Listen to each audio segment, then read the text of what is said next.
Police জেলার উদ্যোগে ও লালগোলা বইমেলা কমিটির আয়োজনে শুরু হলো 11তম লালগোলা বইমেলা ও পুষ্প প্রদর্শনী। মঙ্গলবার বইয়ের জন্য হাঁটুন পদযাত্রার মধ্যে দিয়ে সূচনা হয়ে গেল 6 দিনের এই বইমেলার। লালগোলা এমএন একাডেমি ময়দানে এবারের বইমেলায় থাকছে 65টি স্টল। শুধু বইয়ের স্টলই নয়, থাকছে নানা স্বাদের স্টলও।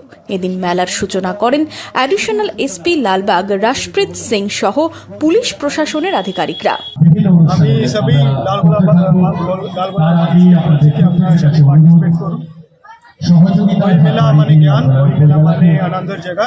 আমি সবাইকে বই পড়তে, বই থেকে শিখতে এবং বইকে আপনার জীবনের একটি গুরুত্বপূর্ণ করতে অনুরোধ করছি।